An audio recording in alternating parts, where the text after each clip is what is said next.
Moin Moin und herzlich willkommen zum Kano Blitzdeck Opening. Viel Spaß dabei!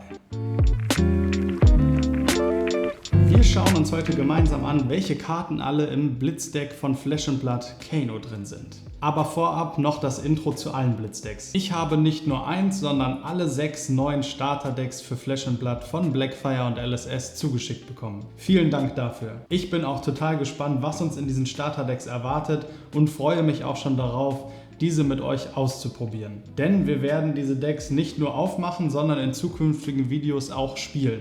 Aber wenn ihr jetzt schon mal neugierig auf das Spielen seid, dann checkt unseren Anfängerguide für das Ira Starter Deck aus. Und in der Videobeschreibung habe ich euch weitere Links zu offiziellen Guidelines vom Hersteller und der Community verlinkt. Außerdem hat der Hersteller LSS auf seiner Website bekannt gegeben, dass die deutschen Übersetzungen hier in den Blitzdecks schon weitaus besser sein sollen als beim History Pack 1 und sogar beim History Pack 2, welches wir auch in einem Video aufmachen durften. Denn die Übersetzer, die an diesen Karten hier gearbeitet haben, sind in-house von LSS angestellt worden. So, jetzt kommen wir aber zu dem Opening des eigentlichen Decks. Und man sieht es hier auch schon schön, der Kano grinst uns hier schon an, der Zauberer. Das ist auch wirklich eine sehr interessante Klasse bei Flesh & Blood, die auch komplett anders funktioniert als die anderen Helden. Und die Verpackung sieht natürlich mal wieder super aus, finde ich. History Pack 1 Blitzdeck. Und hinten steht natürlich noch der Flavortext zum Zauberer. Du bist ein Magier der arkanen Magie. Heize deinen Gegner mit deinen flammenden Zaubersprüchen kräftig ein. Das ist auch genau das, was wir hier mit Kano machen. Und dann schauen wir mal gleich, welche Karten denn im Deck drin sind. Da ist er schon. Und da sieht man hier auch, ich packe es mal eben aus, die Besonderheit bei Kano.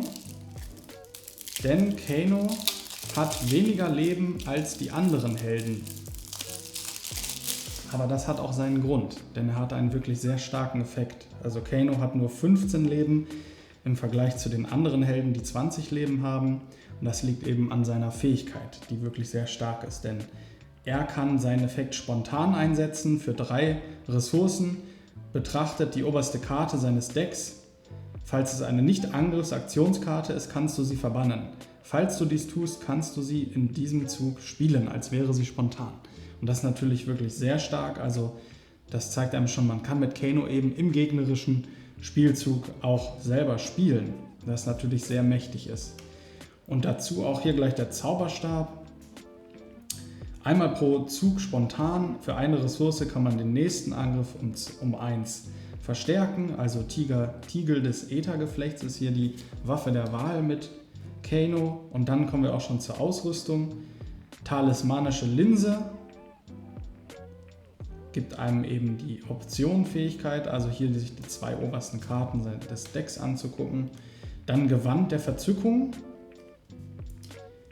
Und auch bei Kano haben wir hier 0 Runen-Equipment mit dabei, falls man eben Kano gegen Kano spielen möchte.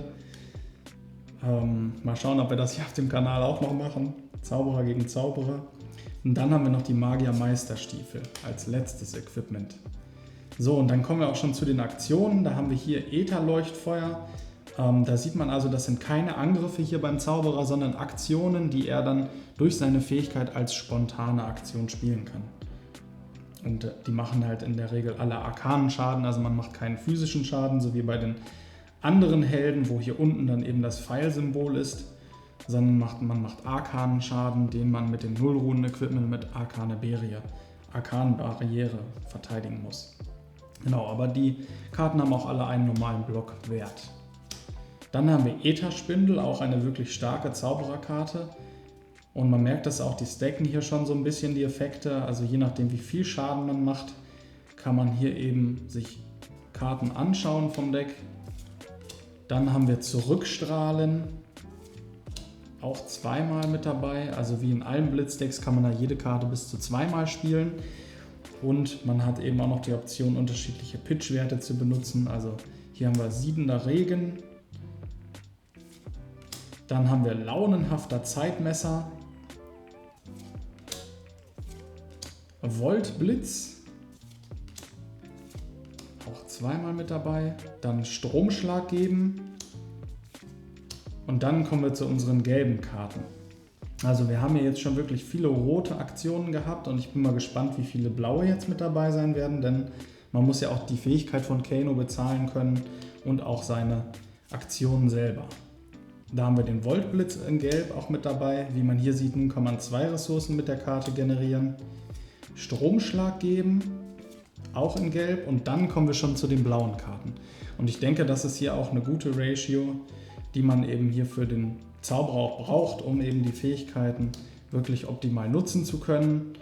Äther Leuchtfeuer in Blau, Emeritus Schelte, eine wirklich auch starke Zaubereraktion, also cool, dass die hier auch mit dabei ist. Dann haben wir Stöbern auf einem blauen Slot, ich denke auch zweimal, genau. Dann Zurückstrahlen in Blau, Siedender Regen auch wieder in Blau, Launenhafter Zeitmesser.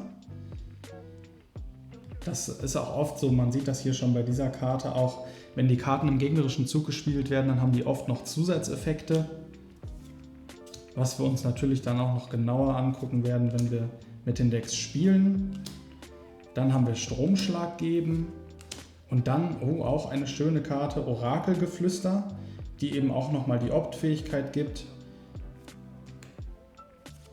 Und dann, auch hier 2 wirklich starke Tränke,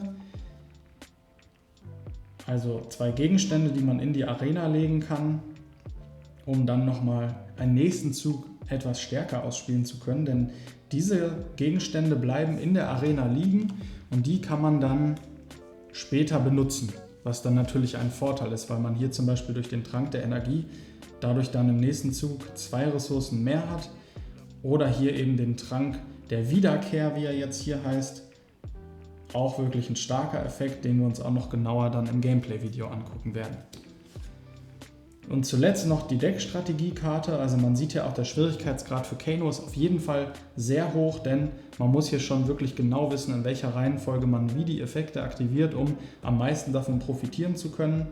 Da muss man wirklich viel üben und das schauen wir uns dann nochmal genauer im Gameplay an.